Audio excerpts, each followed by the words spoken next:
आजोबा. वडिलाच्या वडिलाला आजोबा म्हणतात. आजी. वडिलाच्या आईला आजी म्हणतात. मामा. आईच्या भावाला मामा म्हणतात. मामी. आईच्या मागच्या पत्नीला मामी म्हणतात. गुड. मावशी. आईच्या बहिणीला मावशी म्हणतात. काका.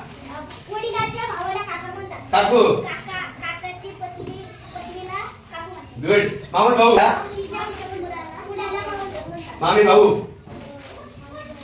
मामाच्या मुलाला मामी भाऊ म्हणतात. गुड. मामी बहीण. मामाच्या मुलीला मामी बहीण म्हणतात. आते भाऊ. आते भाऊ. आत्याच्या मुलाला आते भाऊ. आते बहीण.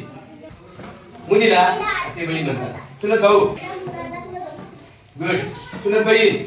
काकाच्या मुलीला चुलत बहीण म्हणतात. आता मला सांगा सावत्र भाऊ. एक वडील आणि दोन आई दुसऱ्या आईचे मुलाला सावत्र भाऊ. Very good. छान छान बेस्ट.